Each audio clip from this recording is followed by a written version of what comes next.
Hello. Hi, Bailey. It's good to see you. Same here.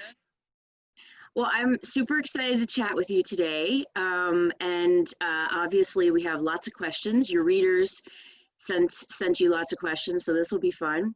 But first, I figure, it's intro time. So why don't you just tell us a little bit about yourself, whatever you feel like sharing. Okay, sure. Well, first things first, I'm a South African and I live in a small town in the countryside. Uh, we call it a free state, basically. It's like basically in the middle of nowhere and there's not a lot of people around here, which would be a good thing in the apocalypse, I suppose. Mm-hmm. Also, I'm married to an Irishman. I don't have any kids, but I do have two little fur babies that are like my kids. So I suppose I don't need kids if I've got the three of them, do I? Exactly. Same here. It's funny how similar we are because I'm in the middle of nowhere as well right now. And funny enough, the town that we're nearest is Johannesburg, Michigan, which is kind of funny because, you have a Johannesburg, South Africa. Ours is a lot smaller, like really small. It has one stoplight. But I also do not have children and live with my hubby, Dan, who's also a writer, and we have a fur baby. So I totally understand where you're coming from. I think our fur babies are quite enough to appease us. So that's cool. Well, They keep me awesome. All right. busy. Yeah, they do keep you busy. Okay, well, cool. All right, well, we'll jump into questions about writing and such. So I guess first, and this is my curiosity too, is what inspired you to start writing and publishing fiction? Well, I suppose the first time I actually read a book, I thought to myself, this is so wonderful, losing yourself in a story that in a world that's completely beyond what you experience your daily life. That's when I actually started thinking about it because I mean, how great wouldn't it be to live like that, to write stories all day, every day, anything that pops into your head. So I've always wanted to be a writer, basically. I just never thought it would come true. So I'm Oh, I'm lucky. so excited. Yes, you are lucky, and you're a wonderful writer. So I'm really happy that it Thank you. happened. But I absolutely understand that. I mean, as a little kid, I was an only child, so I loved losing myself in stories and thought, hey, maybe I should do this. So that's awesome. Okay, well, as you're well aware, there are lots of genres and subgenres in the world. So why did you choose to write zombie and post-apocalyptic fiction? When I started writing, I couldn't decide what to write. And then my mother gave me a piece of advice. She said to me, "This is your first book. It's likely going to be bad. So make it easy on yourself and write what you know and love." And at that stage, I was on a gigantic zombie binge. I was reading zombie books until it came out of my ears. So I thought I understood the genre. I knew what was expected, what to write. And it's true. It wasn't that hard because it was a subject that I knew very well. So Right. That's cool. That's sort of a mixed bag of advice. It's like it was good advice, but that's funny. Well, I think you're very good at it. So in that sense, I'm very glad that that's what you decided to do. So that's awesome. Okay. Yeah, that makes sense. I think that whole idea of writing what you know or writing what you love, I think that makes a lot of sense. So yeah. All right. Well, I know that you've written a lot of the post-apoc stuff, but your latest series has taken a slight departure. So, what made you decide to start writing, fiction with dinosaurs in it, and which is very different from zombies? actually, it started out as a collaborative project. Another writer friend of mine. She actually came up with the idea of putting an apocalyptic story, but in a dinosaur setting. And so we decided we were going to co-write this book. And it started out like that. We did the outline, we started writing, but very soon into the book, life happened and neither of us could continue. So we abandoned the book for something like 2 years. Oh wow. And then one day we were talking again, and she said to me, she's never likely going to be able to finish the project, which is kind of sad because, you know, it's such a good story. Mm-hmm. And then she asked me if I would be willing to take it over on my own, and which is what I did. So I finished the book, and now it's turned from one book into a 6-book series. So, Well, that's awesome. I am sad to hear that because yeah, that's a bummer that the collaboration ended. But yeah, I mean that's wonderful that you carried on with it. And obviously, if you if you're intending for it to be 6 books, then you must be enjoying it, which is good. Yeah. it's a lot of fun writing about something so different, you know. Right. Right. Yeah. No, that is different. I think that's awesome. All right. Well, some of your readers also were curious about what else you might have, you know, knocking around in your brain as far as other worlds or other genres. Is there anything else that you're kind of hoping to explore down the road? I am planning on doing a more realistic apocalyptic series, something along the line of an EMP maybe, or a weather related, maybe a disaster of some sort. And then I've also got something in mind for a more futuristic setting, Mm-hmm. like almost like a, I don't know, like a wasteland Mm-hmm. set far in the future. But I'm still working on that one. And then I also like to try something new, something like supernatural horror, to be honest. But we'll see what comes first. You know? Yeah. Got so Okay. many So, ideas and so little time, you know. oh yeah, believe me, I understand that. I collaborate with my husband, and we definitely have lots more ideas than we can manage to get down on paper. Um, yeah, no, and that's funny that the next couple are still sort of a post-apocalyptic sci-fi idea, and then but the supernatural would be somewhat of a departure, and that would be fun. I think that would be fun. I hope it's not too different that my readers won't enjoy it, but I would like to try something new also, other than just apocalyptic, you know. Yeah, and I understand that. I know conventional wisdom often says that indies, especially, should sort of stay in our little lane and only write, you know, one genre. But I think it's fun to venture off, and you might lose some of your readers, not lose them, but lose them for that series. You know, not interest them, but then you'll find others. So I still think if it's something you want to do, and like I said, you're such a good writer that I think, you know, it'll still be awesome. It'll just be maybe for a slightly different audience. And you'll be surprised. I mean, like I love both sci-fi and fantasy. I write both sci-fi and fantasy, but also read it. So you may find a lot of crossover anyhow, you know. So that's interesting. Well, cool. Awesome. Glad you're going to keep writing. Also, readers asked about your process, and I'm always curious from one writer to the next. So one of the questions they had asked was, what's your favorite spot to write? Like, do you have one spot here at your desk, or do you like to move around? I prefer having a routine.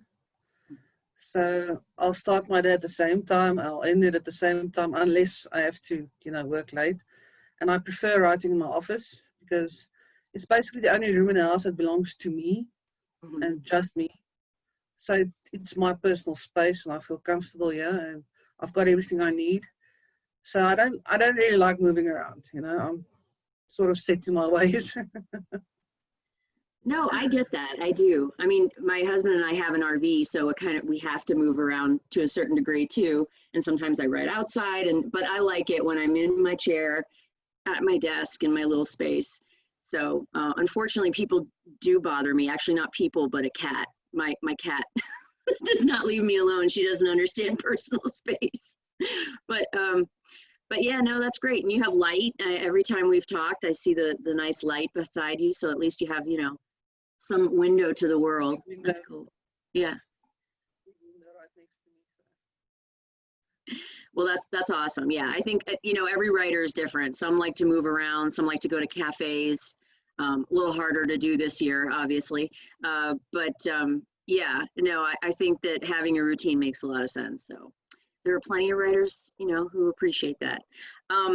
And also, I was going to say that, you know, since we both write, I understand that every book is different. Every experience, you know, is a different thing. But in general, what would you say is your writing process?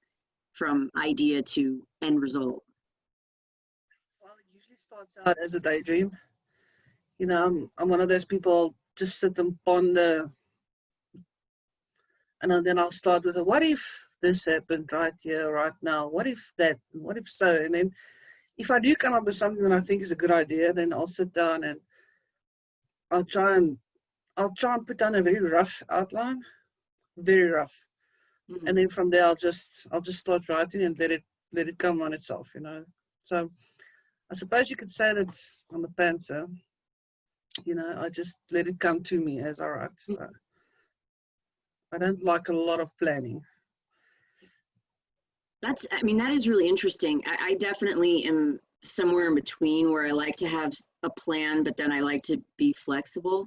But it's interesting because your writing is so, you know, precise, the editing and everything that I would think reading it that you really plan it all out. But that's interesting to me because I mean, I feel like it does flow. I mean, it obviously flows and feels natural, but still, it's just so well done that's interesting to me. Because if I did just pantsing, oh God, it would be a mess.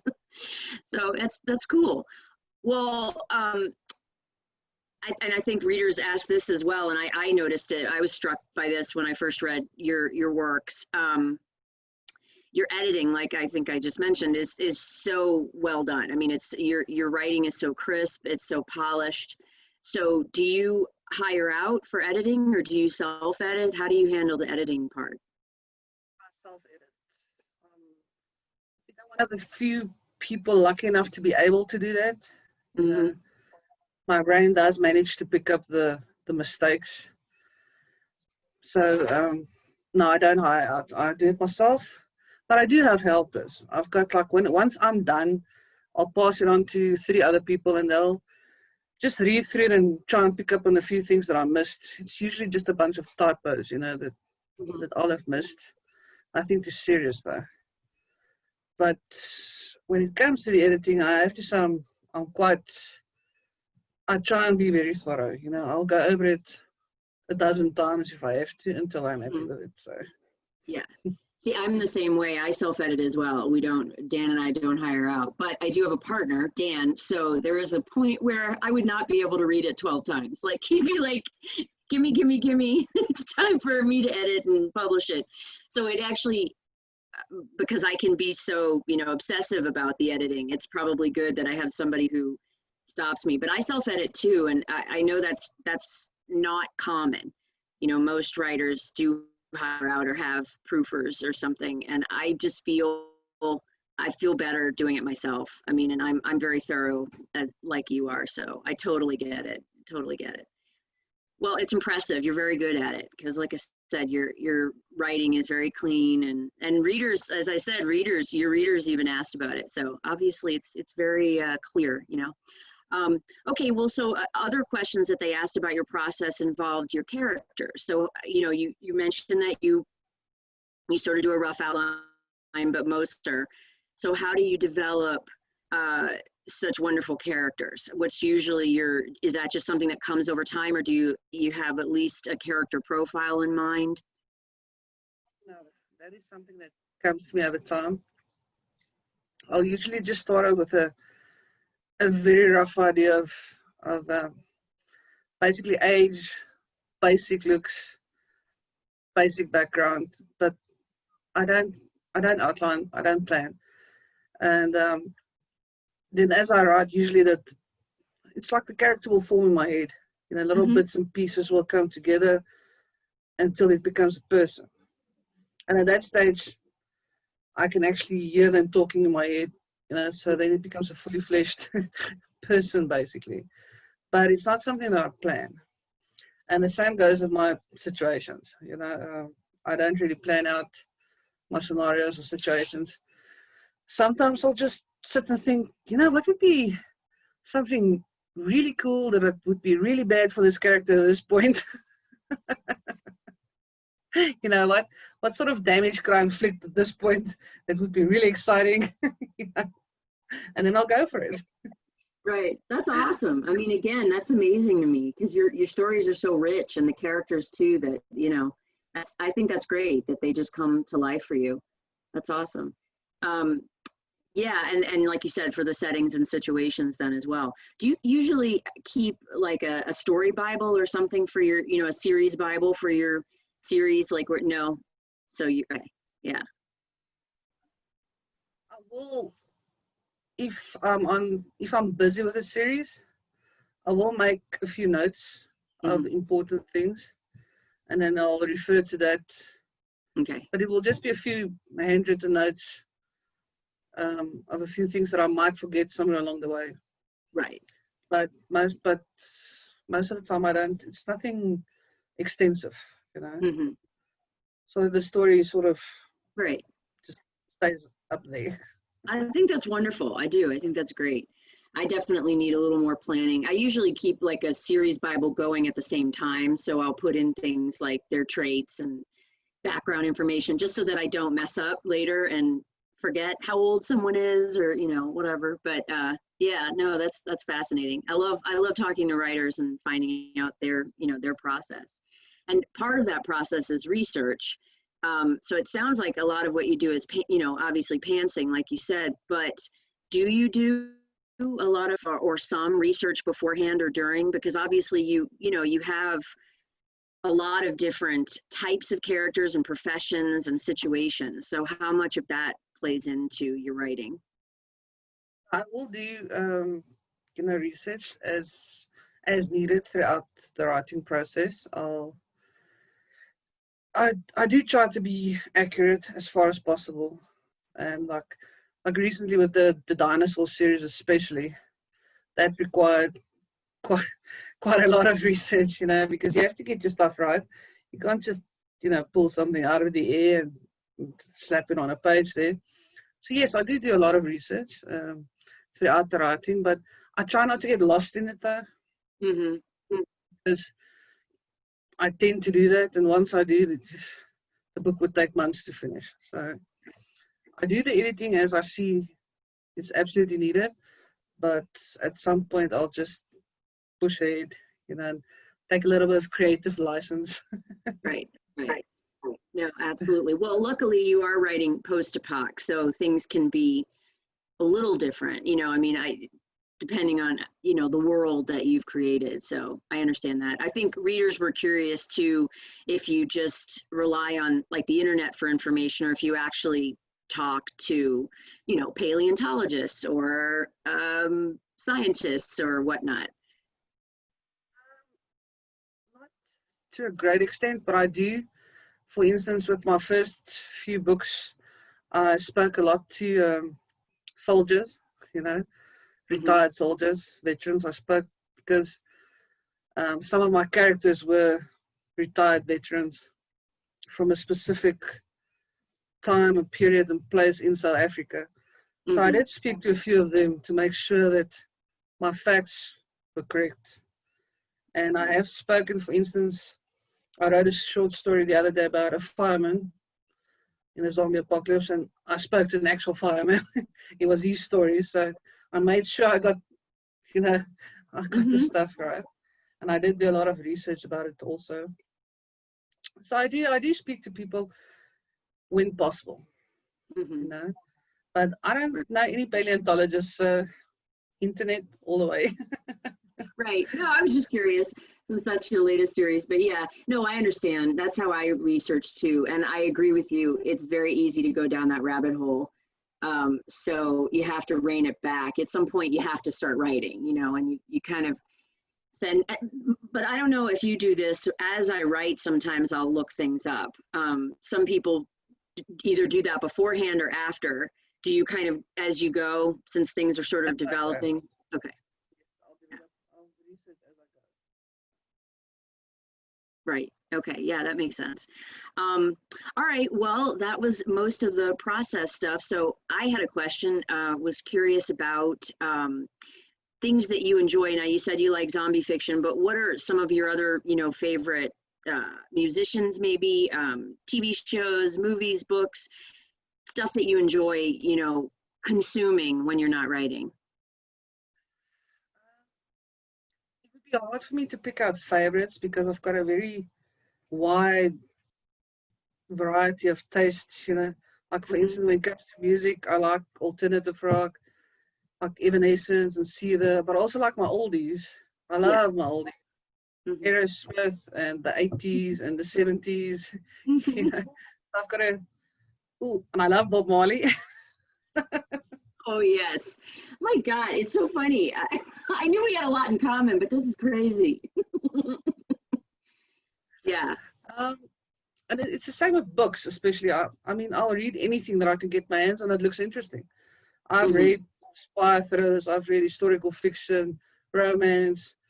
I love Percy Jackson, the Percy Jackson books, which are for kids, you know. That's okay. Fantasy, I've read fantasy, the Aragon series, Mhm. uh, Harry Potter, I've read all of them. You know, I'll basically read anything. If I'm bored, I'll read the toothpaste tube. So, Right. I know I'm exactly the same way. My tastes are very eclectic in all of that. Movies, TV shows, books, music. I like being open to lots of things. You never know what might move you, so I just like to consume things that, strike my fancy. So I absolutely appreciate that. How has any of that influenced you? Is it mostly just the zombie and post-apoc fiction that has, influenced you, or is there anything that that has influenced my writing a lot. But also, I think because I like such a wide variety of things, my characters, I think, shows that. You know, Mhm. you'll get some real weirdos in my book sometimes. People who come pop up out of nowhere, and they just. I think it's influenced my characters, the way Mhm. I write my characters sometimes, and also I've noticed I do tend to be slightly overly dramatic, and I think that's because of music like Evanescence. Right, right. That's okay. Yeah, it is interesting how those things seep in, and sometimes influence us on a level that we're not fully aware of. So that's cool. I like Evanescence too. They're awesome. Um, okay, well, some of your readers and I, of course, also want to know, when you're not writing, what are some things you like to do? Do you have, other hobbies or interests? Do, how do you, I think someone asked, how would you spend your perfect day? So if you were not writing, what would you be doing?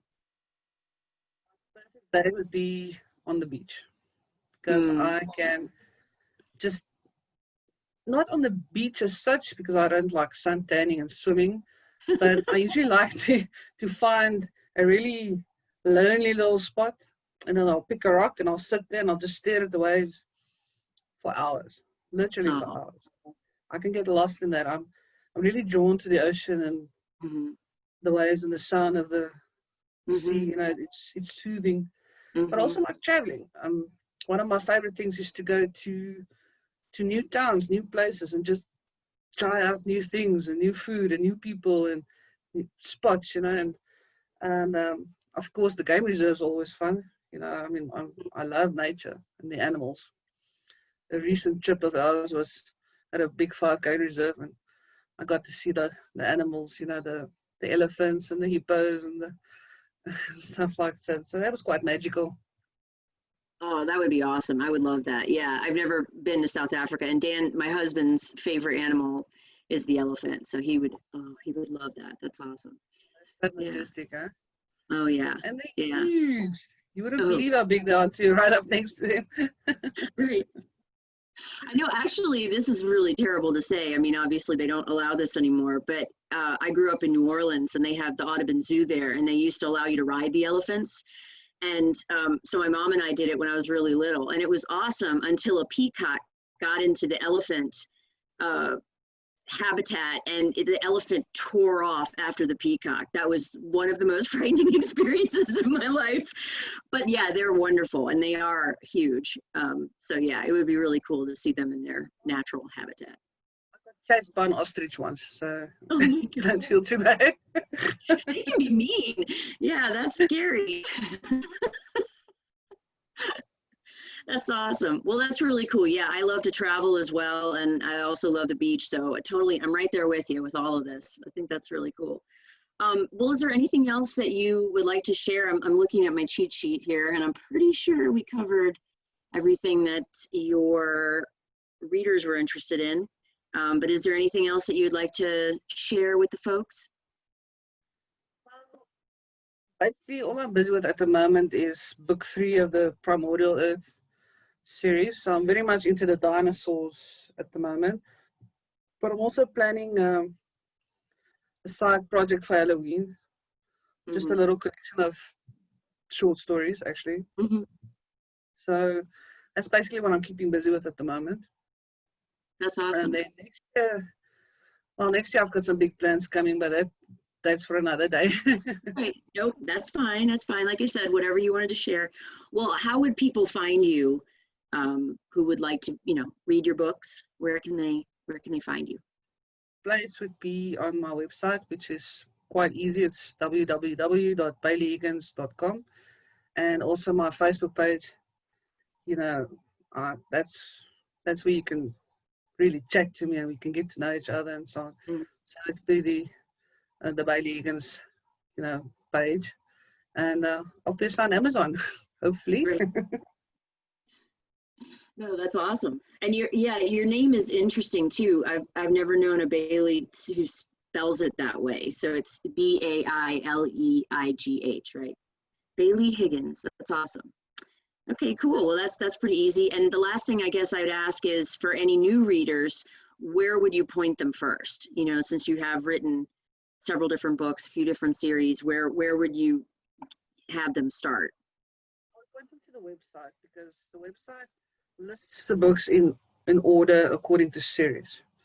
So you'd be able to see exactly in what order, and they differentiate it. So, because the Amazon page does tend to get a little muddied, especially when you've published so many books. Right. So the best place would be the website. Okay, great. Well, it's cool. Well, this was a lot of fun. I hope that you enjoyed our little chat today. Thank you very much. Cool. All right. Well, happy Halloween. And I'll see you another time. Bye. Bye.